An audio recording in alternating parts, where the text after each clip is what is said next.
Hello students. अपना classroom में आप सभी लोगों का फिर से स्वागत है।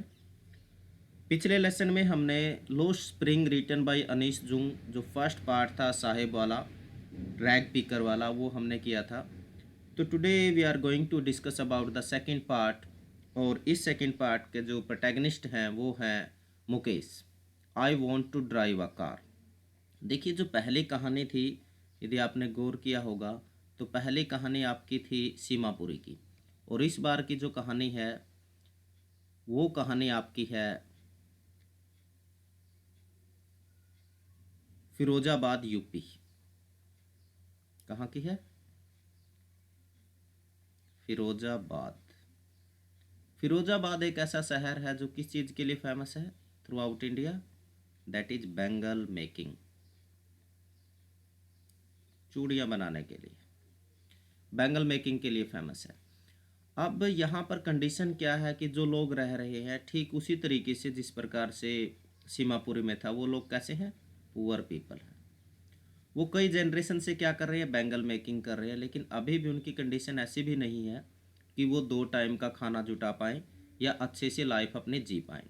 दूसरी सिमिलरिटी ये है कि ठीक जिस तरीके से सीमापुरी में चाइल्ड लेबर था, यानी कि छोटे बच्चे काम पर लगाए गए थे, ठीक इसी तरीके से यहाँ पर भी चाइल्ड लेबर है। जो बैंगल मेकिंग का काम है उसमें छोटे बच्चे भी शामिल हैं। वहाँ पर साहेब की कहानी थी, यहाँ पर कहानी है मुकेश की। मुकेश क्या है? Mukesh is the son of a bangle maker, एक बैंगल मेकर का बेटा है।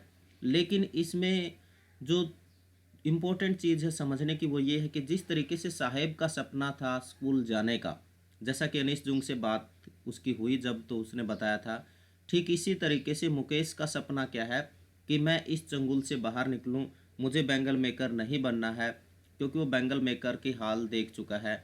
मुझे क्या बनना है कि मुझे एक मोटर मैकेनिक बनना है। पहली ही लाइन है मुकेश इंसिस्ट। इंसिस्ट का मतलब होता है बार बार आग्रह करना, कहना। वो भी क्या चाहता है? Being his own master. ठीक उसी तरीके से जैसे साहेब को जब एक टी स्टॉल के ऊपर जॉब मिला था तो उस पर लिखा था कि अब वो अपनी मर्जी का मालिक नहीं रहा, he was not the master of his own will. Same is the case with Mukesh. Mukesh जो है अपनी मालिक बनना चाहता है खुद का, यानी कि उसके ऊपर किसी का प्रेशर ना हो, अपना काम चाहता है। I will be a motor mechanic. वो क्या बनना चाहता है? Motor mechanic. Last to last year CBSE ने एक क्वेश्चन पूछा था कि what did Mukesh wants to be. Mukesh क्या बनना चाहता था? 2 नंबर का एक क्वेश्चन आया था, तो he wanted to become a motor mechanic. Do you know anything about cars? I ask. Motor mechanic बनना चाहता है तो अनीश जुंग उससे पूछती है कि कार के बारे में कुछ चीज़ें आपको पता है, जबकि असल बात यह है कि उनकी लाइफ में कार आसपास भी नहीं थी।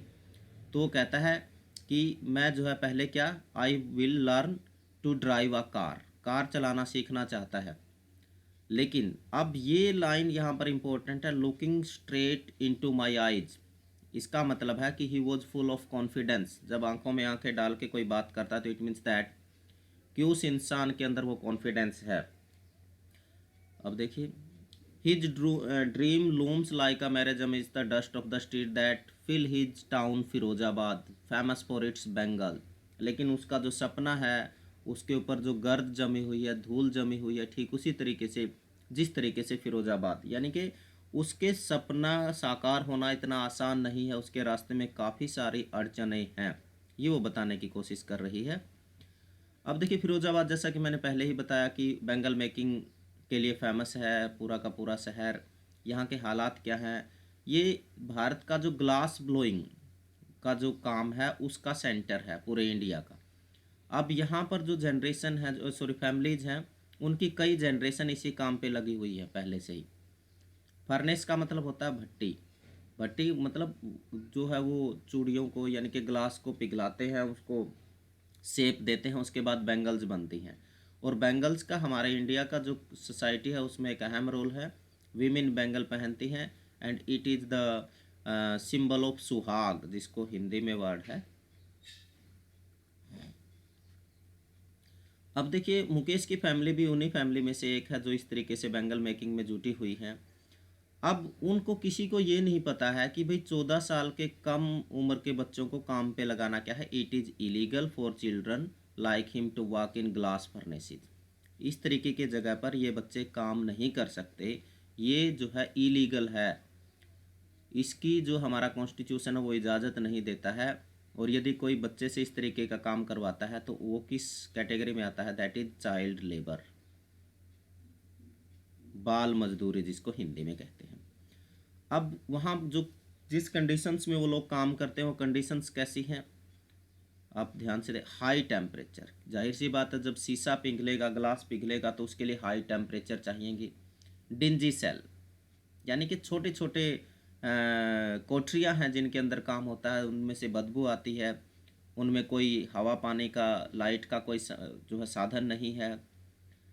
अब देखिए भारत की समस्या क्या है, the law if enforce could get him and all those 20,000 children. Mukesh जैसे करीबन करीबन 20,000 बच्चे वहाँ पर उन भट्टियों पे, उन डिंजी सेल्स में काम कर रहे हैं, जिनका जो है, जो उनका टाइम अभी पढ़ने लिखने का, खेलने कूदने का है, वो किस में जा रहा है, वो जा रहा है आपका जो है चूड़ियाँ बनाने में। और ना पेरेंट्स को पता है कि भाई ये इलीगल है, और पता भी होगा तो वो उनके पास मजबूरी है, उनका कोई ऑप्शन नहीं है। और गवर्नमेंट या जो एडमिनिस्ट्रेशन है, जो सिस्टम है, उसको भी पता है यहाँ करीबन करीबन 20,000 बच्चे जो है इस काम में एंगेज्ड है, but they are also not trying just to let them free from that task. वो भी नहीं चाहते, क्योंकि इंडिया में कानून होना एक अलग चीज़ है और कानून की पालना होना दूसरी चीज़ है। तो Mukesh eyes beam as he volunteers to take me home. अब मुकेश जो है अनीश जूंग को अपने घर लेके जाता है, और घर जाके अनीश क्या देखती है, वहाँ का हाल क्या है, किस तरीके से लोग रह रहे हैं, which he proudly says is being rebuilt. जिस घर में वो लेके गया है उसको रीबिल्ट यानी कि उसकी मुरम्मत करवाई गई थी, और इसी चीज़ का उसको काफ़ी प्राउड है कि उनके घर की मुरम्मत हो उसकी है। ज़्यादातर लोगों के पास घर के नाम पर सिर्फ एक छत है, टीन की छत है। अब ये लोग जाते हैं, जब we walk down stinking lane, stinking lane का मतलब होता है जिन गलियों में से बदबू आ रही हो, क्यों, वो बहुत ही तंग गलियां होंगी, नैरो होंगी, चोक्ड विद गार्बेज, जिसमें क्या पड़ा था, गार्बेज, गार्बेज वर्ड साहिब वाले में भी आया था, कूड़े कचरे से चौक हुआ पड़ा है। That remain hovels with crumbling walls, घरों की दीवारें कैसे, क्रम्बलिंग, जो हिलने डुलने को, मतलब they are not you can say in a good condition, अच्छी कंडीशन नहीं है, नाम मात्र के घर हैं। Wobbling worse door, sorry door, दरवाज़ों की हालात ऐसी है, खस्ता हालात है, कोई खिड़की वगैरह का प्रबंध नहीं है।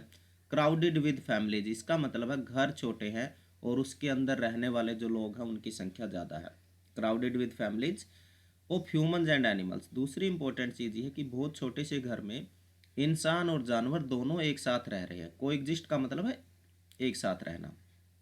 इन द प्रीमिवल स्टेट, प्रीमिवल का मतलब है आदि टाइम में, पुराने टाइम में जिस तरीके से लोग रहते थे, यानी कि जानवरों के साथ ही वो घर शेयर कर रहे हैं, बहुत छोटे घर हैं, बदबू आ रही है, दीवारों की हालत ख़राब है, दरवाज़ों की हालत ख़राब है। इट मीन्स दैट ये सारी चीज़ें किस चीज़ को दर्शाती हैं, it shows the utter poverty, गरीबी के एक लेवल को दर्शाती है। अब वो एक दरवाजे पर खड़ा होता है, stops at the door of one such house, it means ये उसका अपना घर है।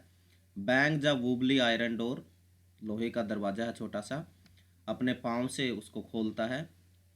अब क्या है, जैसे ही वो अंदर जाते हैं, किस तरीके का घर है, enter a half built shack, in one part of it thatched with dead grass, एक साइड क्या पड़ा है, सूखी हुई घास पड़ी है। फायरवुड स्टोव, चूल्हा है जिसके ऊपर एक लार्ज वेसल, वेसल होता है बर्तन, रखा हुआ है। सीजलिंग स्पाइनक लीव्स, पालक की जो पत्तियां हैं यानी कि सब्जी उस पर बन रही होगी। और on the ground in large aluminium platters are more chopped vegetables, कुछ और कटी हुई सब्जियां रखी हैं, यानी कि सब्जी शाम का टाइम होगा तो खाना बनाने का टाइम ये होगा। अ फ्रेल यंग वूमन, फ्रेल का मतलब होता है कमज़ोर, एक, क्योंकि जब पावर्टी इतनी है, खाने पीने के साधन अच्छे नहीं हैं, तो फिजिकली तो पावरफुल कैसे हो सकते हैं। ये यंग वूमन है, सी इज़ फ्रेल, और वो क्या कर रही है, वो खाना बना रही है। Through eyes filled with smoke, अब जब वो चूल्हे के ऊपर खाना बना रही है तो उसकी आंखों में क्या है, वो बेचारी धुएं के मारे, tears are coming out from her eyes, she is the wife of, वो औरत कौन है, ये औरत जो है she is the wife of Mukesh brother, Mukesh का जो भाई है उनकी बीवी ये है, कहने का मतलब है ये मुकेश की भाभी हैं, बड़ा भाई जो है उनकी बीवी ये है। अब देखिए नोट मच ओल्डर इन ईयर्स, अब यहाँ से फिर से आयरनी क्या है, आयरनी ये है कि इस औरत के को देखकर लगता है कि ये जितनी एज उसकी लगती है उतनी हुई नहीं है, यानी कि टाइम की वजह से, गरीबी की वजह से उसकी एज जो जितनी है उससे कहीं ज़्यादा लग रही है, या यूं कह लीजिए कि समय से पहले एज बढ़ती हुई दिखाई दे रही है। She has begun to command respect as the bahu, ये वर्ड हिंदी का शब्द है, यानी कि अब उसको उस घर की कमांड मिली है एज अ बहू, जैसा कि बहू हम वर्ड यूज करते हैं, यानी कि जो औरत शादी करके आती है उसको बहू बोलते हैं, और इंग्लिश में जिसके लिए daughter in law of the house, अब घर की एक तरीके से चलाने की जिम्मेदारी, मैं मालकिन वर्ड यूज नहीं करूँगा इसके लिए, क्योंकि मालकिन का मतलब होता है जब आपके पोजेशन में कुछ हो, आप किसी चीज़ के मालिक हो, इनके पास तो कुछ है ही नहीं बेचारों के पास, तो वो क्या है, सिर्फ उसको घर को चलाने की जिम्मेदारी है, खाना वगैरह बनाने की जो भी चीज़ें उपलब्ध हैं। Already in charge of 3 man, और उस घर में कितने आदमी हैं, 3 है, 3 का मतलब एक मुकेश, मुकेश के भैया और उनके फादर, और एक ये औरत है बेचारी, her husband Mukesh and their father, ये तीनों लोग हैं, 3 मैन जिसकी बात हुई है। When the older man enters, she gently withdraws behind the broken wall and brings her veil closer. veil का मतलब जिसको हम पर्दा बोलते हैं, या हरियाणवी में ओला वर्ड जो यूज होता है। तो ये कल्चर क्या दिखाता है कि हमारा जो इलाका है, चाहे वो हरियाणा है, ये यूपी की बात है, यूपी है, राजस्थान है, यहाँ पर पर्दा प्रथा आज भी है, जब घर का कोई बड़ा बुजुर्ग आदमी आता है तो बहुएं पर्दा करती हैं। तो it is also you can से N evil in the world of the ladies, in the world of the female women, तो इसको भी हाईलाइट किया है। जैसे ही वो आया तो उस औरत ने क्या किया है, वो अंदर चली गई है और अपने फेस को जो है कवर कर लिया है दुपट्टे से, क्योंकि एज कस्टम डिमांड्स, ये कस्टम है इस तरीके का कि डॉटर इन लॉ यानी कि बहुओं को जब कोई बड़ा आदमी आता है तो उनको पर्दा करना होता है। In this case the elder is an impoverished bangle maker, ये काफ़ी आयरोनिकल लाइन है कि बेशक वो बड़ा आदमी एक गरीब आदमी और चूड़ी बनाने वाला हो, लेकिन कस्टम सबके लिए है कि उसको फिर भी जो है वो क्या बोलते हैं उसको पर्दा करना है, despite long years of hard labour, despite का मतलब के बावजूद। यहाँ से एक चीज़ और ध्यान रखिए, एक वर्ड होता है इन स्पाइट ऑफ और एक होता है डिस्पाइट, मीनिंग ऑलमोस्ट दोनों का सेम है, लेकिन डिस्पाइट के साथ ऑफ प्रपोजिशन नहीं लगती है, कुछ लोग इसके साथ लगा देते हैं, तो इसका ध्यान रखें, साथ में कुछ ग्रामेटिकल चीज़ें भी हम सीख रहे हैं। वर्षों की मेहनत के चलते हार्ड लेबर, पहले जो मुकेश के फादर हैं उन्होंने टेलर का काम किया, फिर बैंगल मेकर बने, और वो क्या है कि अपने हाउस को रेनोवेट करने में भी कामयाब नहीं हो पाए, ताउम्र इतनी मेहनत करने के बावजूद भी एक घर अच्छा सा रहने के लिए नहीं बना पाए हैं, अपने बच्चों को पढ़ा नहीं पाए हैं, यानी कि send his two sons to school, बच्चों को स्कूल भी नहीं भेज पाए। All he has manage to do is teach them what he knows the art of making bangles, वो सिर्फ क्या सिखा पाया अपने बेटों को, वो सिर्फ सिखा पाया चूड़ियाँ बनाना, यानी कि उनको घर घर नहीं बनवा सका, उनके लिए स्कूल नहीं भेज सका उनको। तो ये एक फेलियर है कि ताउम्र इतनी मेहनत करने के बावजूद भी जो है इन लोगों के पास क्या है, नथिंग। इट इज हिज कर्म हिज डेस्टिनी, जैसे कहते हैं ना हमारे यहाँ भाई भाग्य में ऐसा ही लिखा है, कर्म में ऐसा ही लिखा है, कर्म हिंदी का शब्द है और उसको इंग्लिश के लिए ट्रांसलेशन भी दिया डेस्टिनी, डेस्टिनी का मतलब भाग्य। अब मुकेश की जो ग्रैंड मदर जो दादी वो यही कहती थी कि शायद हमारे भाग्य में यही लिखा है। Who has watched her own husband, जिसने अपने हस्बैंड को अंधा होते हुए देखा था, गो ब्लाइंड, क्योंकि आप शीशे का काम कर रहे हो, इतनी हाई टेम्परेचर के ऊपर काम कर रहे हो तो आंखों के ऊपर उसका बहुत ही ख़राब असर जाता है, और जिससे जो पॉलिशिंग की डस्ट थी उससे उसके हस्बैंड को जो है आंखें चली गई थी। Can a God given lineage ever broken, और उसकी इच्छा थी क्या ये काम कभी हमसे छूटेगा, हमारा पीछा छूटेगा, जो ये लिनेज है जो कि जनरेशन टू जनरेशन कैरी कर रहा है, हमें बैंगल ही बनानी पड़ रही है, क्या हमारा कभी इससे पीछा छूटेगा। Born in the caste of bangle makers they have seen nothing but bangles, कि हमने अपनी लाइफ में चूड़ियों के अलावा कुछ देखा ही नहीं है, in the house yard, in every other house, every other yard, every street Firozabad, आपको सिर्फ क्या मिलेगा? हर घर में चूड़ियाँ ही चूड़ियाँ। Spiral of Bengal, Sunny gold, paddy green, royal blue, ये कलर बताए गए हैं कि इस तरीके की चूड़ियाँ। तो यानी कि इनका फेट जो है, इनकी जो लाइफ है वो सिर्फ चूड़ियों के इर्द गिर्द घूम रही है बेचारों की। एंड इन डार्क हटमेट्स, जो छोटी छोटी झोंपड़ियाँ वगैरह बनी हुई हैं, next to lines of flames of flickering oil lamps sit boys and girls. और इन फर्नेसेज के आसपास छोटे छोटे लड़के लड़कियाँ बैठे हैं, उनके अपने फादर मदर के साथ काम वेल्डिंग पीसीज, वेल्डिंग तो आप समझते हो जोड़ना, और उन कांच के टुकड़ों को जोड़ के कलरफुल बैंगल्स बना रहे हैं। Their eyes are more adjusted to the dark, ये भी काफ़ी आयरोनिकल लाइन है, पथेटिक लाइन है, क्योंकि उनको आदत हो गई है अंधेरे में काम करने की, कि उनकी आंखें अंधेरे में ज़्यादा एडजस्ट होती हैं लाइट के बजाय। ये मेटाफोरिकल लाइन है, क्योंकि उनकी लाइफ में लाइट तो है ही नहीं है, सिर्फ अंधेरा है उनकी लाइफ में। That is why they often end up losing their eye sight before they become adult. और कई बार तो ऐसा होता है बच्चों के लिए कि जैसे जैसे वो बड़ा होते हैं, जवान होने से पहले ही उनकी आई साइट बहुत ज़्यादा कमज़ोर हो जाती है। सम टाइम वो बिल्कुल जो है अंधा होने के कगार पर भी पहुंच जाते हैं। अब फिर एक और औरत की है, सविता, यंग गर्ल है, ड्रैब इन पिंक ड्रेस पहनी हुई है, sits along side an elderly woman, एक जो है उम्र दराज औरत के साथ वो बैठी है। क्या कर रही है? सोल्डरिंग पीसीज ऑफ ग्लास, वही काम जो सब करते हैं, चूड़ियों के छोटे छोटे टुकड़ों को जोड़ रही है।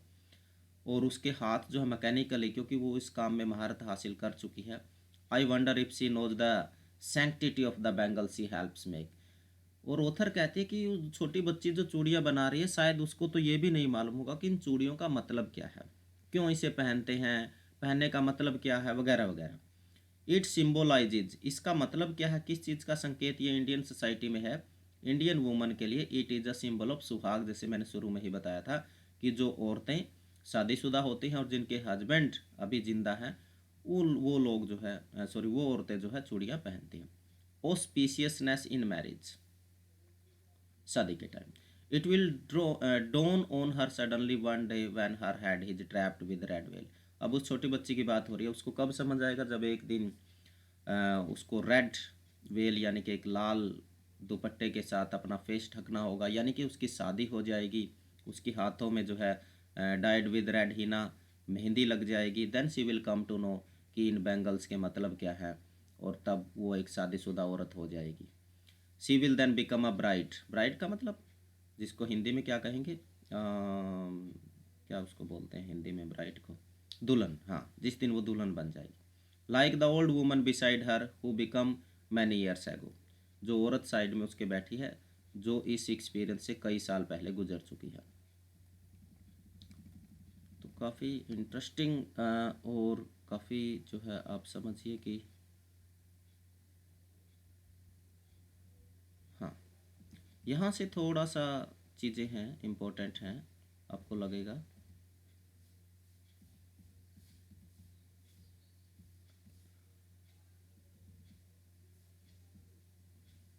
एक मिनट, मैं इसको थोड़ा सा सेट कर लेता हूँ। अब वो औरत, इससे पैथेटिक लाइन सारे इस पूरे चैप्टर में नहीं होगी। वो कहती है एक वक्त शेर भर खाना भी नहीं खाया। वो कहती है, ये हिंदी की लाइन है, आगे उसको इंग्लिश में ट्रांसलेट किया गया है। She says in a voice drained of joy she has not enjoyed in one full meal in her entire lifetime. वो औरत कहती है कि उसने अपनी पूरी ज़िंदगी में एक दिन भी ऐसा नहीं आया जब उसने पेट भर के खाना खाया हो। तो बताइए कि इतनी मेहनत, पूरा दिन बच्चे लगे हुए हैं, बड़े लगे हुए हैं, बूढ़े लगे हुए हैं, और उसके बावजूद भी आपको खाना भी भरपेट नसीब ना हो, तो आप अंदाज़ा लगा सकते हो कि इन लोगों की हालत क्या होगी। Her husband an old man with the flowing beard says, beard का मतलब दाढ़ी होता है, I know nothing accept bangles. वो कहता है कि मैंने अपनी ज़िंदगी में सिर्फ एक ही चीज़ देखी है, समझिए, और वो है बैंगल, इसके अलावा कुछ नहीं।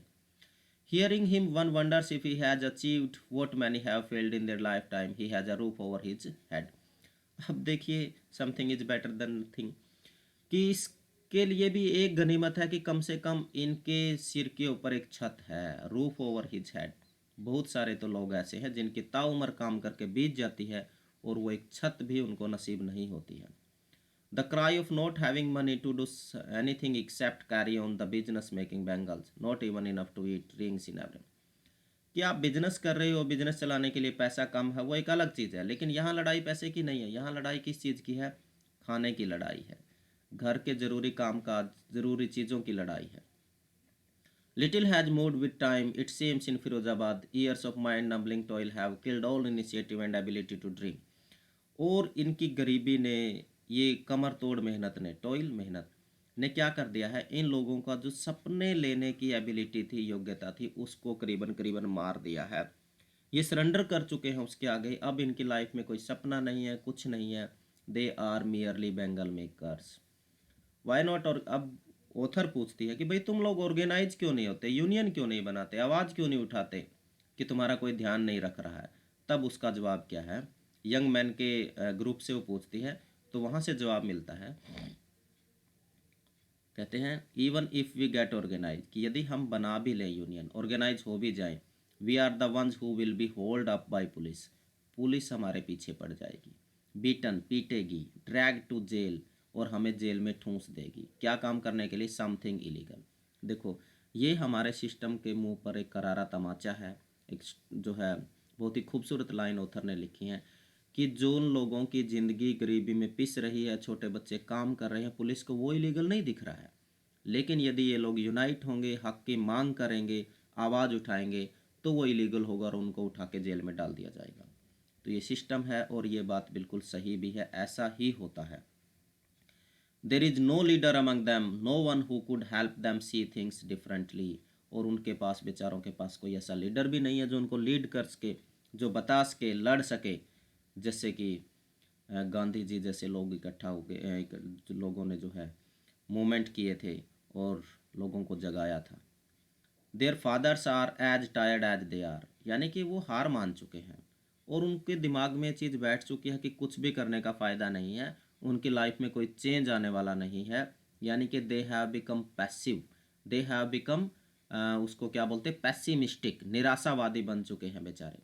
दे talk endlessly in the spiral that moves from poverty to apathy to greed to injustice. और उनकी लाइफ किधर चलती है? ध्यान से इन वर्ड्स को फिर देखिए।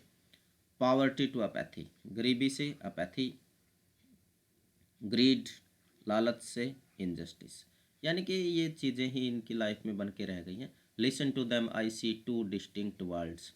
उनको सुनने के बाद अब अनीस जूंग को लगा कि दो अलग अलग दुनिया हैं।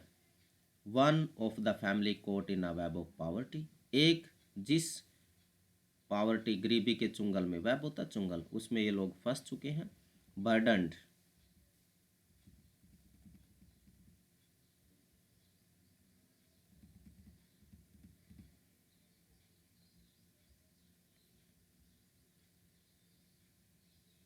ये बहुत ही खूबसूरत यहाँ से है।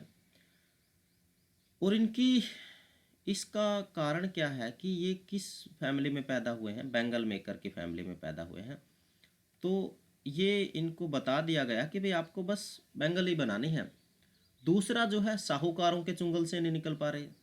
जैसे आपने पुराने फिल्में देखी होंगी, तो वहाँ से क्या होता था, ये ज़रूरत पड़ने पर थोड़ा बहुत यदि पैसा, मनी एक साहूकार से ले लेते हैं ब्याज पे, तो ये अनपढ़ हैं बेचारे, पढ़े लिखे नहीं हैं, तो उसी चक्कर में उलझे रहते हैं और वो लोग उनका खूब एक्सप्लॉइट करते हैं।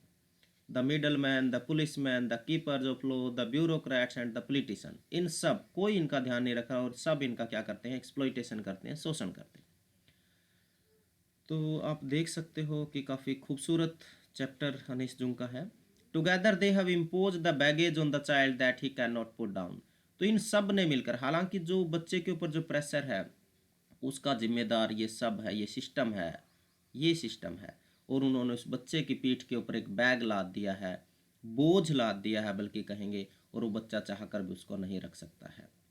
Before he is aware he accept it, जब तक उसको पता चलता है उसके साथ क्या हुआ है, जब तक उसको समझ आती है, तब तक वो उसको एक्सेप्ट कर चुका होता है, उसके पास ऑप्शन नहीं बचा होता है। To do anything else would mean to dare, इसके अलावा कुछ भी करना मतलब एक बहुत बड़ा डेयरिंग है। कोई इस तरीके से सोचता नहीं है, लेकिन मुकेश ऐसा सोच रहा है। वो सिस्टम से बाहर निकल कर एक बेंगल मेकर बनना चाहता है। तो ये कुछ क्वेश्चन है। What makes the city of Firozabad famous? That is bangle making. और यहाँ पावर्टी भी आप लिखोगे। Mention the hazards of working, क्या क्या दिखते हैं वहाँ पर? टेम्परेचर हाई है, there is no light, dingy cells are there, वो सारी की सारी दिक्कतें। How is Mukesh attitude to his situation different from that of his family. बाकी के सारे लोग सरेंडर कर चुके हैं, लेकिन मुकेश अभी भी क्या कहता है कि I want to be a motor mechanic. It means उसके पास एक सपना है और वो सोच रहा है इस चुंगल से बाहर निकलने की। That's why he has a different opinion that of from his family. अब देखिए, when I sense a flash of it in Mukesh, और ये डेयरिंग मुकेश के अंदर दिख रहा थोड़ा सा। I want to be a motor mechanic, क्यों? क्योंकि वो ये सारी चीज़ें छोड़ के, ट्रेडिशनल काम छोड़ के मोटर मैकेनिक बनना चाहे। ही रिपीट्स, बार बार बोलता है, he will go to a garage and learn but the garage is a long way from his home.